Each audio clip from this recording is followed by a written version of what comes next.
വർദ്ധിച്ച പരമദിവ്യകാരുണ്യത്തിന്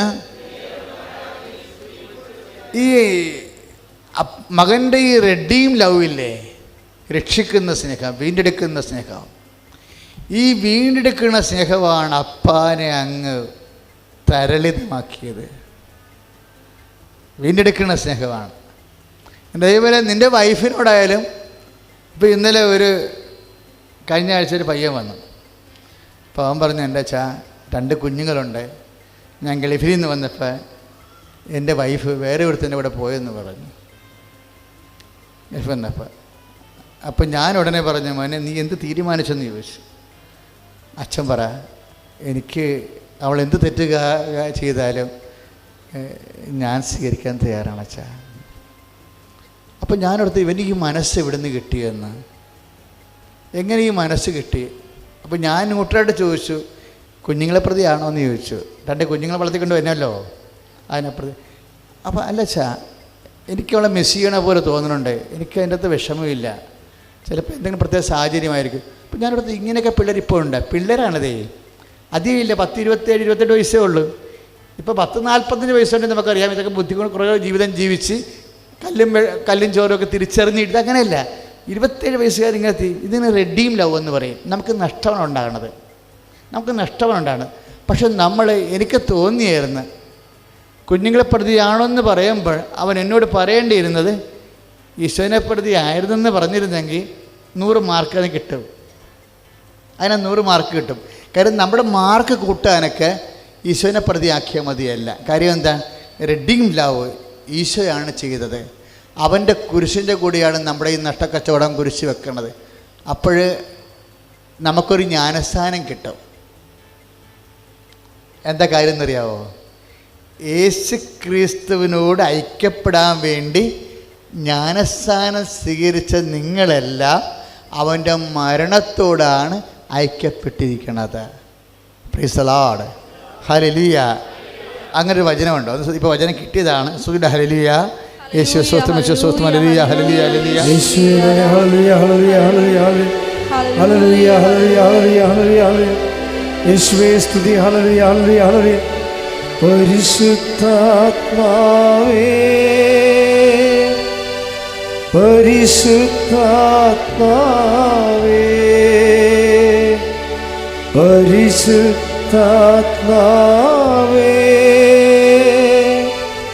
പരിശുദ്ധാത്മാവേ,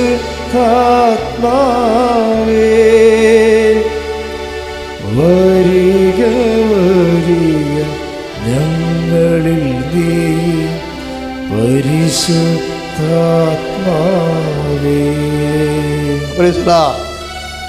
റോമ 6:3,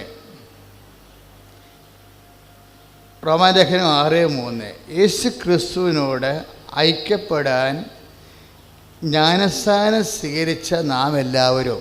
ഇപ്പം ജ്ഞാനസ്ഥാനം സ്വീകരിക്കുമ്പോൾ നമ്മളെന്താ സംഭവിക്കണത്? യേശു ക്രിസ്തുവിനോട് ഐക്യപ്പെടുക. എങ്ങനെ ഐക്യപ്പെടുന്നു? ശ്രദ്ധിക്കണം, റോമാലേഖനം ഭയങ്കര സൂപ്പറാണ്. യേശു ക്രിസ്തുവിനോട് ഐക്യപ്പെടാൻ വേണ്ടി ജ്ഞാനസ്ഥാനം സ്വീകരിച്ച നാം എല്ലാവരും എന്താ ചെയ്തിരിക്കുന്നത്? അവൻ്റെ മരണത്തോടാണ് ഐക്യപ്പെട്ടിരിക്കുന്നത്. അവൻ്റെ മരണം, പീഡാനുഭവം, കുരിശുമരണം, ഒറ്റിക്കൊടുക്കൽ, തള്ളിപ്പറച്ചിൽ ഒരു പാക്കേജാണത്. ചുമ്മാ ഓളോണെ സഡൻ ഒരു മരണമല്ല, വെടിവെച്ച് കൊല്ലുകയല്ല, അതൊരു പ്രോസസ്സാണ്.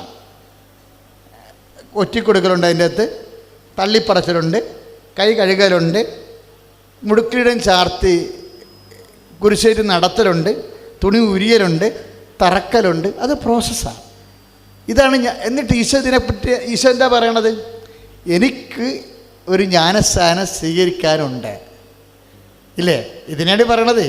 പത്രോസിൻ്റെ തള്ളിപ്പറച്ചിൽ ഈശോ അതിനെ പറയും, എൻ്റെ ശിഷ്യൻ എന്നെ തള്ളിപ്പറഞ്ഞെന്ന് പറഞ്ഞ എന്ത് കാർക്കുബി നടന്നില്ലല്ല, ഞാനൊരു ജ്ഞാനസ്ഥാനം സ്വീകരിച്ചെന്ന് പറയും. അതാണ് സംഭവം. ഞാനൊരു ജ്ഞാനസ്ഥാനം സ്വീകരിച്ചു. 12:50 ലൂക്കാ സുവിശേഷം. എനിക്കൊരു ജ്ഞാനസ്ഥാനം സ്വീകരിക്കാനുണ്ട്. 12:50 ലൂക്കായുടെ സുവിശേഷം. എനിക്കൊരു ജ്ഞാനസ്ഥാനം സ്വീകരിക്കാനുണ്ട്. അപ്പോൾ ഈശോ ഉദ്ദേശിച്ച ജ്ഞാനസ്ഥാനം എന്താ? പീഡാനുഭവമാണ്. ഈശോയുടെ ജ്ഞാനസ്നാനം എന്താ? പീഡാനുഭവം. പീഡാനുഭവത്തിന് ഈശോ വിളിക്കുന്ന പേരെന്താ? ജ്ഞാനസ്നാനം. ഈ പീഡാനുഭവത്തിന് ഈശോ ആണ് ജ്ഞാനസ്നാനം എന്ന് വിളിച്ചത്. അപ്പോൾ എല്ലാ പീഡാനുഭവങ്ങളും, ഇപ്പോൾ ഇവൻ്റെ വൈഫ് വേറൊരുത്തൻ്റെ കൂടെ പോയി. ഇപ്പോൾ എന്നോട് അവൻ പറഞ്ഞത് എന്തിനാണ്? മക്കളെ പ്രതിയല്ല, എനിക്ക് അവളോട് സ്നേഹമുണ്ട്, അവൾ തിരിച്ചു വന്നാൽ ഞാൻ സ്വീകരിക്കാൻ തയ്യാറാണ് എന്നാണ് അവൻ പറയണത്. അപ്പോൾ അച്ഛനെൻ്റെ മനസ്സിലെന്താണ്? അത് ഈശോനെ പ്രതിയാണ് അവൻ സ്വീകരിക്കാൻ തയ്യാറാണെന്നുണ്ടെങ്കിൽ നമുക്ക് ഇങ്ങനെ കുറേ നഷ്ടപ്പെട്ടിട്ടുണ്ട്. ഈ പുഴവെള്ളമില്ലേ, നല്ല ശുദ്ധമായ പുഴവെള്ളം, അത് നേരെ വന്ന് കടലിലോട്ട് ചാടി വീഴുമ്പോൾ എന്ത് പറ്റും? അത് ഉപ്പ് വെള്ളമായി പോകും. ഇതുപോലെയാണ് നമ്മുടെ സൽപ്രവൃത്തിക്ക് പറ്റണത്. നമ്മളൊരു സൽപ്രവൃത്തി ചെയ്യുമ്പോൾ അണക്കെട്ടി വേണമെങ്കിൽ ആ വെള്ളം പടശേഖരങ്ങൾക്ക് വിട്ടാൽ നല്ല നെല്ലായിട്ട് കിട്ടും. അണക്കെട്ട് വേണമെങ്കിൽ ആ വെള്ളം ടർബൈൻ വെച്ച് കറക്കിയ കറണ്ടാകും, കറണ്ട് കാറ്റാകും, കാറ്റ് വെളിച്ചമാകും, ഇങ്ങനെയാകും. അപ്പോൾ ഈ നല്ല പ്രവൃത്തികളെല്ലാം കർത്താവിൻ്റെ പീഡാനുഭവം കൊണ്ട് നമ്മൾ അണകെട്ടണം. എന്ന് വെച്ചാൽ എൻ്റെ അർത്ഥം എന്താണ്? ഈശോൻ്റെ പേരിലാക്കണമെന്ന്. ഇപ്പം എൻ്റെ വൈഫ് വഴക്കിട്ട് പോയിട്ട് അവൻ തിരിച്ചു വരാമെന്ന് അവൻ സ്വീകരിക്കാമെന്ന് പറഞ്ഞില്ലേ? ഇവൻ ഇതുകൊണ്ട് നമുക്കൊരു ജന്മം ജീവിക്കാനുള്ള കൃപയുണ്ടാക്കാൻ പറ്റും. ഇവന് യേശുക്രിസ്തുവിനെ അറിഞ്ഞ്, അതാണ് നിങ്ങൾ തമ്മിലുള്ള വ്യത്യാസം. യേശുക്രിസ്തുവിനെ അറിഞ്ഞ് യേശുക്രിസ്തുവിൻ്റെ പേരിലാണ് ഈ ഭാര്യയെ സ്വീകരിക്കാൻ പോകണമെന്നുണ്ടെങ്കിൽ നമ്മൾ 30 കൊല്ലം ഉണ്ടാക്കുന്ന കൃപ ഒറ്റയടിക്ക് ഉണ്ടാക്കാൻ പറ്റും. ഇതാണ് സ്വന്തമായിട്ട് കൃപ ഉൽപ്പാദിപ്പിക്കണമെന്ന് പറയണത്, ആർജിത കൃപ. ഇത് 9:37 മർക്കോസിൻ്റെ സുവിശേഷമാണ്. എന്താണ്? ഈ ശിശുവിനെ, ഈ സങ്കടത്തെ, ഈ ബലഹീന സാഹചര്യത്തെ, ഈ രോഗത്തെ എൻ്റെ നാമത്തിൽ സ്വീകരിക്കണവൻ. ആരെ സ്വീകരിക്കുന്നു? എന്നെ സ്വീകരിക്കുന്നു, ഐക്യപ്പെടുകയാണ്. ഇതാണ് റോമ 6:3 പറയണത്. എന്താ പറയണത്? യേശുക്രിസ്തുവിനോട് ഐക്യപ്പെടാൻ വേണ്ടി കുരിശുകളെ ഏറ്റെടുത്താൽ,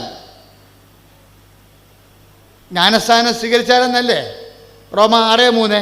പക്ഷേ 12:10 എന്താ? ലൂക്ക 12:10 എന്താണ്?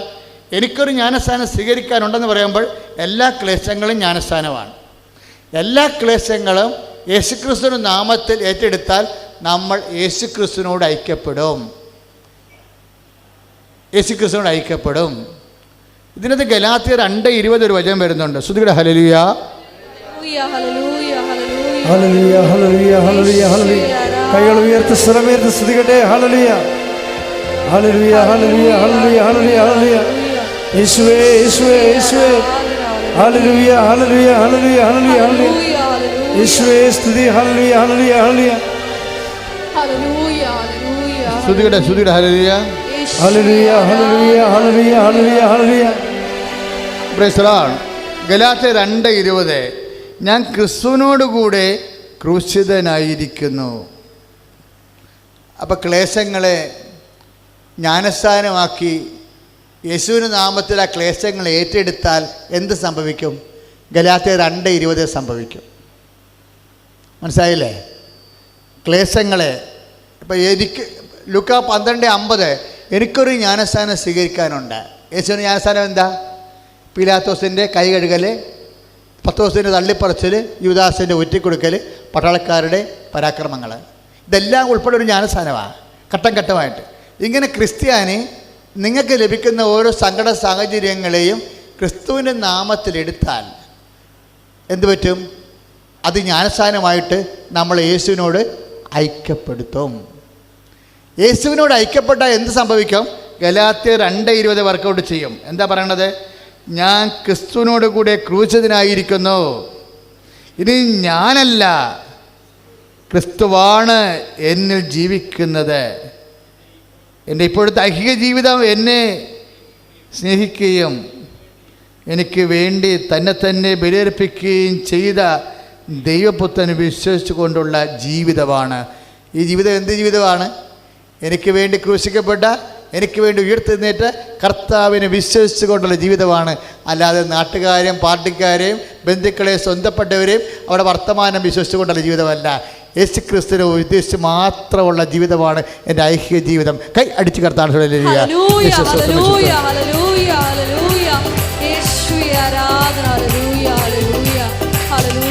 ഞാൻ ജീവിക്കുന്നു എന്നാൽ ഞാനല്ല, എന്നിൽ യേശു ജീവിക്കുന്നു. അത്ഭുതങ്ങളാലും അടയാളങ്ങളാലും യേശു പ്രവർത്തിക്കുന്നു. ഞാൻ ജീവിക്കുന്നു, എന്നാൽ ഞാനല്ല, എന്നിൽ യേശു ജീവിക്കുന്നു. അത്ഭുതങ്ങളാലും അടയാളങ്ങളാലും യേശു പ്രവർത്തിക്കുന്നു. ഞാൻ ജീവിക്കുന്നു, എന്നാൽ ഞാനല്ല, എന്നിൽ യേശു ജീവിക്കുന്നു. അത്ഭുതങ്ങളാലും അടയാളങ്ങളാലും യേശു പ്രവർത്തിക്കുന്നു. രണ്ട് കൈകളും ഉയർത്തി സ്തുതിക്കട്ടെ. ഹല്ലേലൂയ, ഹല്ലേലൂയ. യേശുവേ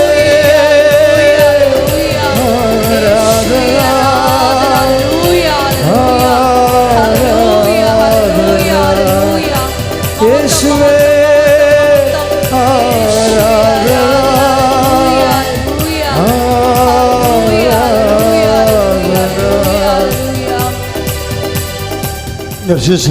കാരണത്തിന് പരിശുദ്ധ പരമാദിവ്യകാരണത്തിന്.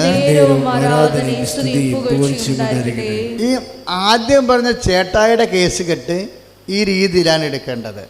ഈ ചേട്ടായി അനിയനോട് കാലെണ്ണം മേടിക്കണില്ല, ചോദിക്കണില്ല.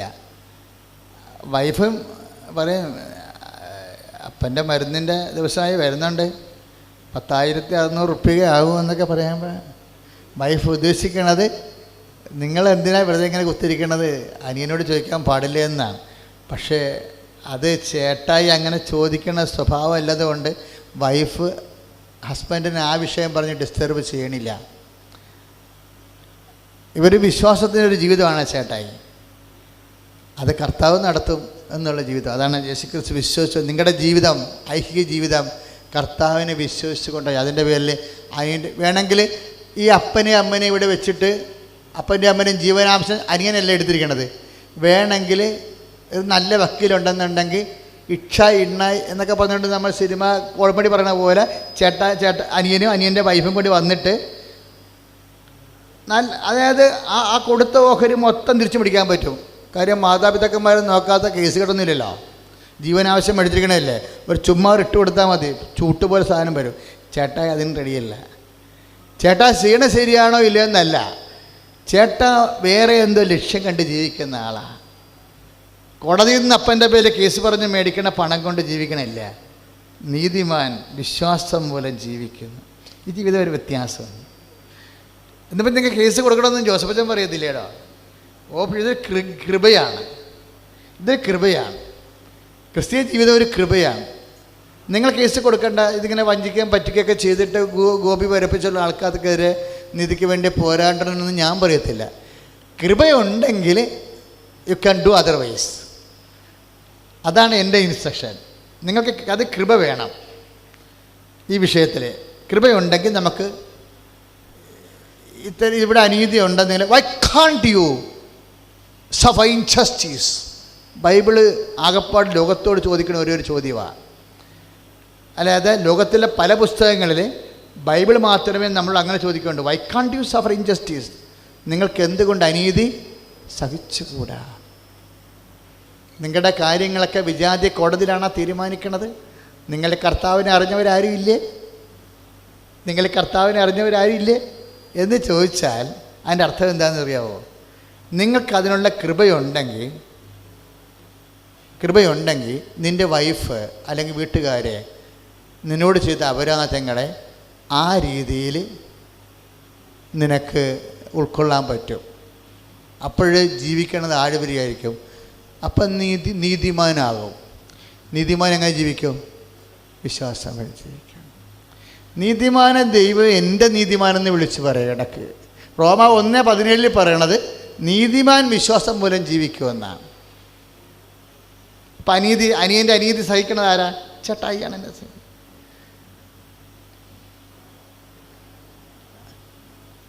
അപ്പോൾ ഈ ചേട്ടായി ഇങ്ങനെ ഒരു പ്രോജക്റ്റ് എടുക്കണവർ കർത്താവിൻ്റെ സന്നിധിയിൽ മിക്കവാറും ഉണ്ടാവണം.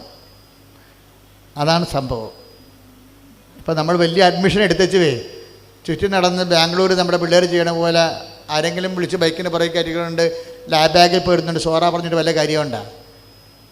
എൻജിനീയറിംഗ് അഡ്മിഷൻ കിട്ടിയിരിക്കുന്ന ആൾക്കാരെ കിട്ടുന്ന സമയത്തൊക്കെ കളിക്കൂട്ടുകാരത്തെ വിളിച്ചുകൊണ്ട് ബൈക്കിൻ്റെ പുറകെ ഇരുത്തിക്കൊണ്ട് ലാഗൻ ബാഗ് പോയി ബിയർ മേടിച്ചുകൊണ്ട് കിടപ്പല്ലേ. എല്ലാവരും അങ്ങനെയാണെന്ന് പറയണില്ല, പക്ഷേ പകുതി പൊക്കാലും അങ്ങനെയാണ്. നിങ്ങൾ ചെന്ന് നോക്കിയാൽ മതി. മലയാളി പെൺപിള്ളേരെ കൊണ്ട് ആൺപിള്ളേരെ കൊണ്ടാണ് ലാബ് ബാഗ് നിറഞ്ഞിരിക്കുന്നത്. ഒരു 40-50% അങ്ങനെ പോകുന്നുണ്ട്. നമ്മുടെ പിള്ളേർ നമ്മുടെ കയ്യിൽ നിന്ന് വിട്ടുപോയാൽ ചില ആൾക്കാരുടെ കയ്യിൽ നിന്ന് വിട്ടു പോകത്തില്ല, ചില ആൾക്കാരുടെ കയ്യിൽ നിന്ന് വിട്ടു പോകുന്നുണ്ട്. നിങ്ങൾ അപ്പനും അമ്മയും നമ്മൾ എപ്പോഴും ബോധത്തായും സ്നേഹമില്ല, തമ്മിൽ തല്ലും അസ്വസ്ഥയും പ്രാർത്ഥന കൊണ്ടൊന്നും കൈകാര്യം ചെയ്യാതെ ലൗകികമായിട്ടൊക്കെ കൈകാര്യം ചെയ്ത് കഴിഞ്ഞാൽ നമുക്കൊരു പിടിപാടില്ലാതെ വരും. പക്ഷേ നല്ല വിശ്വാസ ജീവിതം നയിച്ചാൽ എവിടെ പോയാലും കെട്ടിയിട്ട് കൊണ്ടുവരും നമ്മൾ. ചില പെശക അമ്മമാരെ കണ്ടിട്ടുണ്ട്. ഇന്നാളൊരു അമ്മ ഇവിടെ വന്ന്, അപ്പോൾ ജാതി ഞാൻ പറയണില്ല, ക്രിസ്ത്യമല്ലാത്തൊരു ജാതിയിൽ മകൾക്കൊരു പ്രണയം. അപ്പോൾ അമ്മ അറിഞ്ഞ് ഇനി മകളെ ആ ഫോൺ നമ്പർ ഇങ്ങോട്ട് തരാൻ പറഞ്ഞു. കുറേ ഒരു 3-4 ധ്യാനം, ഒരു 10-50 ജോമാരൊക്കെ ചെല്ലേശും പറഞ്ഞു മകളെ ആ ഫോൺ നമ്പർ ഇങ്ങോട്ട് വന്നേ. ഉടനെ ഇവർ വിളിച്ച്, മകനല്ലേ ഇന്നയാളല്ലേ, ഇവിടെ മകനെ നീ എൻ്റെ മകളെ സ്നേഹിക്കുന്നുണ്ട് ഞാൻ അറിഞ്ഞ്, പക്ഷെ അവളെ നീ കിട്ടത്തില്ല. അവളുടെ വിശ്വാസത്തിൽ എൻ്റെ വിശ്വാസത്തിലും ജീവിക്കുന്ന ദൈവത്തിൻ്റെ വിശ്വാസത്തിൽ അൾത്താറിൽ നിന്ന് കിട്ടുന്നവന് മാത്രമേ എൻ്റെ മകളെ ഞാൻ കൊടുക്കത്തുള്ളൂ. അതെന്താണ്? വിശ്വാസ പ്രഖ്യാപനമാണ്. ഇവർ തമ്മിൽ അണ്ടർക്കണ്ട് ഭയങ്കര പണ്ടാറ ലൈനാണ്. പക്ഷേ അമ്മ തീരുമാനിക്കും, നീ കെട്ടത്തില്ല. അതെന്താണ്? കർത്താവിൻ്റെ അധികാരത്തിൽ പറയുകയാണ്. അല്ലാതെ ഈ മകളോട് ഒരു മകളെ നമ്മുടെ വിശ്വാസത്തിൽ പോകേണ്ടി മോളെ ഇങ്ങനെ ചെയ്താൽ ശരിയാകും, അപ്പൻ ചാകും, ഞാനപ്പം ഇപ്പോൾ അമ്മ ചാകും എന്നൊക്കെ പറയും. ഇങ്ങനെയുള്ള ഇങ്ങനെ പുളുള്ള ഡയലോഗൊന്നും അടിക്കത്തില്ല. നീ അവളെ കെട്ടത്തില്ല. കാര്യം എൻ്റെ വിശ്വാസത്തിലാണ് ഞാൻ അവളെ ജനിപ്പിച്ചിരിക്കുന്നത്. എൻ്റെ വിശ്വാസം ജീവിക്കേണ്ട ദൈവത്തിൻ്റെ വിശ്വാസത്തിൽ അത്താറ് എന്ന് കല്യാണം അവളെ സ്വീകരിക്കാൻ പറ്റുന്നത് മാത്രമേ അവളെ കെട്ടത്തുള്ളൂ. അവളെ കെട്ടത്തുള്ളതെന്നാണ് പറയണതേ. അപ്പോൾ അവൻ പറയും ഞങ്ങൾ അങ്ങനെ അടുത്ത് പോയി ഇങ്ങനെ അടുത്ത് വന്നിരുന്ന് ഇവർക്ക് കേൾക്കേണ്ട കാര്യമില്ല. ഇവരുടെ കൺസെൻറ്റിലല്ല അവർ സംസാരിക്കണത്, വിശ്വാസത്തിലാണ് സംസാരിക്കുന്നത്. 3 ദിവസം കഴിഞ്ഞപ്പോൾ സാധനം ഓട്ടോമാറ്റിക്കലി അടന്നു പോവുകയാണ്. അതായത് വിശ്വാസം അവളടയ്ക്കുന്നത് ഇവരുടെ കൺസെൻറ്റിലല്ലേ. ചിലർ പറയും ഞങ്ങൾ ബന്ധപ്പെട്ട് പോയി, ഞങ്ങൾ രജിസ്റ്റർ ചെയ്ത് പോയെന്നൊക്കെ പറയും. ഇപ്പോൾ ഇതൊക്കെ പറഞ്ഞാൽ പിന്നെ കുഴപ്പമൊന്നുമില്ലേ? ഇപ്പം ഇങ്ങനെ പറഞ്ഞേക്കല്ലേ. ഇപ്പം ഇതിനൊക്കെ 2 ആഴ്ചത്തെ പരിചയം മതി. കെട്ടിടത്ത് റിസോർട്ടിൽ പോയേക്കല്ലേ ഉടനെ. റിസോർട്ടൊക്കെ ഒത്തിരിയുള്ള കാരണം പിന്നെ സുഖമാണ്. റിസോർട്ടുകാർ അടിച്ചു നോക്കാൻ വന്ന ആൾക്കാർ പറയും എൻ്റെ അച്ഛ മടുത്ത് മനുഷ്യൻ പണ്ടാരം പിടിച്ച് ഈ പ്രാക്കപ്പെട്ട ജോലിയിൽ നിന്ന് രക്ഷപ്പെടാനും നോക്കണം. ഞാൻ പറഞ്ഞു രാവിലെ അടിക്കാൻ മുഴുവൻ കോണ്ടംസാണ് കിടക്കണമെന്ന് വേസ്റ്റ് ബോക്സിൽ. അപ്പോൾ ഇതെല്ലാം ടീനേജേഴ്സ് തൊട്ടുള്ള കച്ചവടവും കൃഷിയും അല്ലേ പരിപാടി. പക്ഷേ ഇവരെയൊക്കെ വിശ്വാസത്തെ വളർത്തണമെങ്കിൽ എന്ത് പാടാ.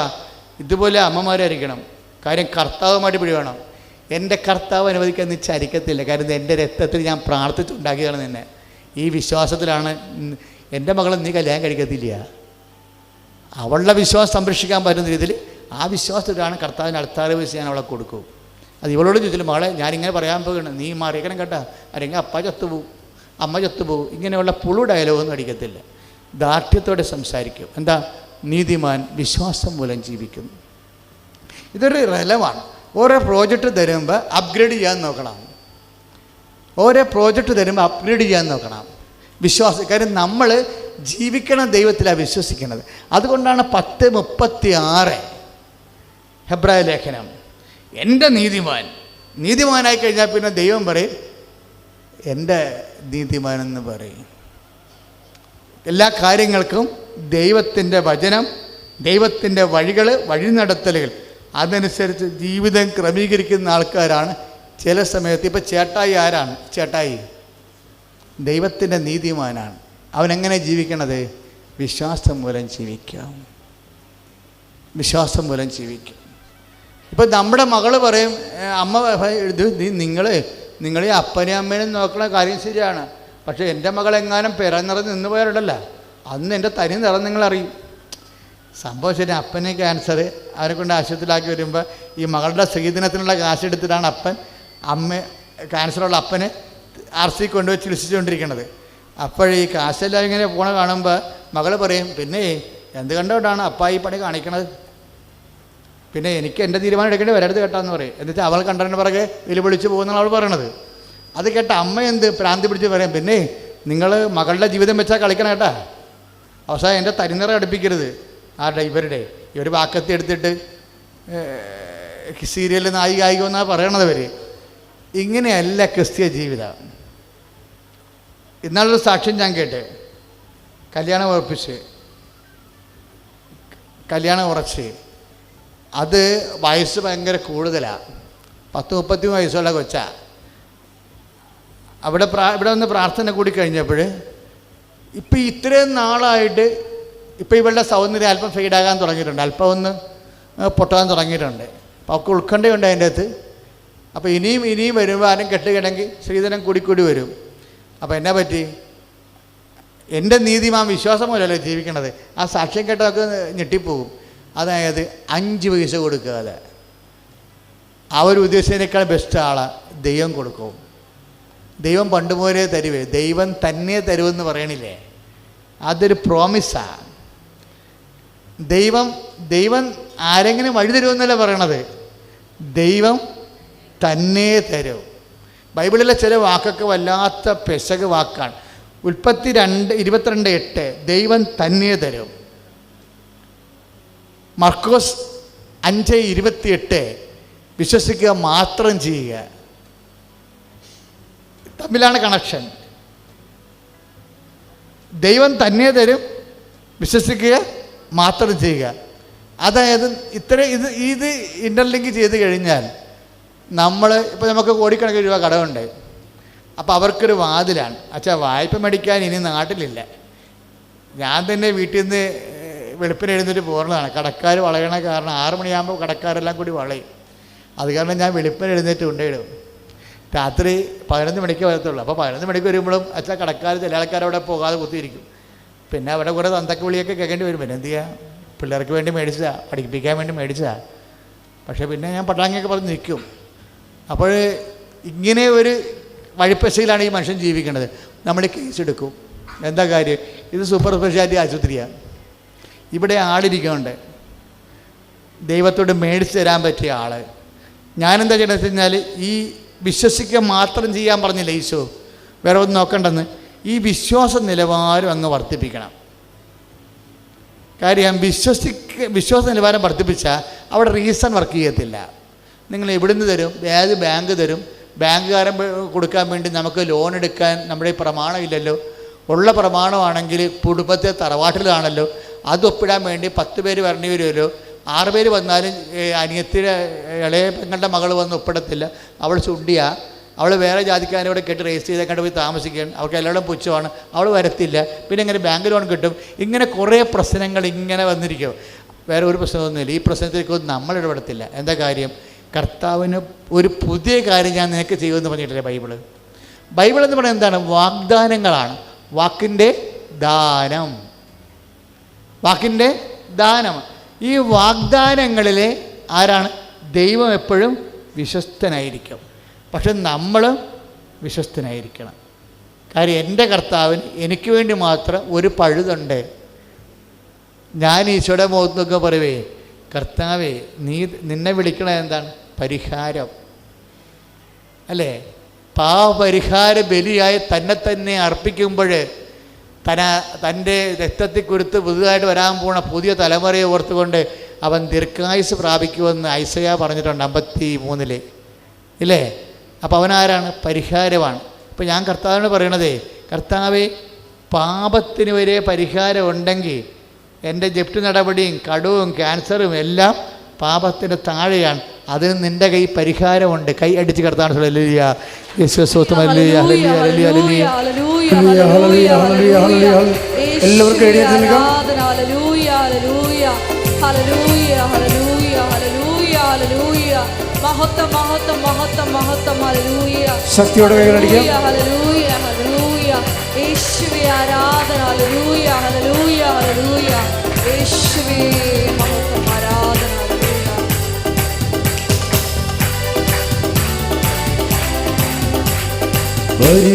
പരിശുദ്ധാത്മാവേ ശക്തി പകർന്നിടണേ. പരിശുദ്ധാത്മാവേ ശക്തി പകർന്നിടണേ. അവിടുത്തെ ബലം ഞങ്ങൾക്ക് ആവശ്യമെന്ന് കർത്താവേ നീ അറിയുന്നു. അവിടുത്തെ ബലം ഞങ്ങൾക്ക് ആവശ്യമെന്ന് കർത്താവേ നീ അറിയുന്നു. പരിശുദ്ധാത്മാവേ ശക്തി പകർന്നിടണേ.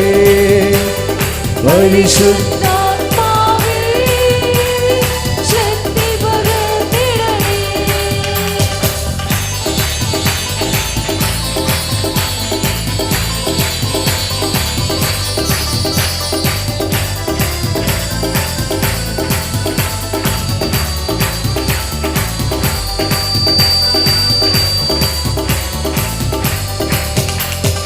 ആദ്യ നൂറ്റാണ്ടിലെ അനുഭവം പോൽ അതിശയം ലോകത്തിൽ നടന്നിടുവാൻ ആദ്യ നൂറ്റാണ്ടിലെ അനുഭവം പോൽ അതിശയം ലോകത്തിൽ നടന്നിടുവാൻ ആദിയിലെന്ന പോലാത്മാവേ അധിക ബലം തരണേ.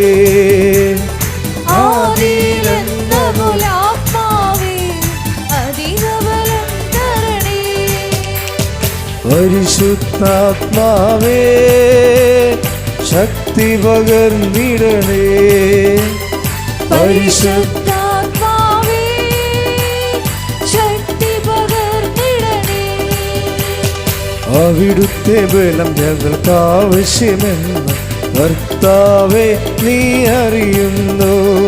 അവിടുത്തെ ബലം ഞങ്ങൾക്ക് ആവശ്യമെന്ന് കർത്താവേ നീ അറിയുന്നു. പരിശുദ്ധാത്മാവേ ശക്തി പകർന്നിടണേ. പരിശുദ്ധാത്മാവേ ശക്തി പകർന്നിടണേ.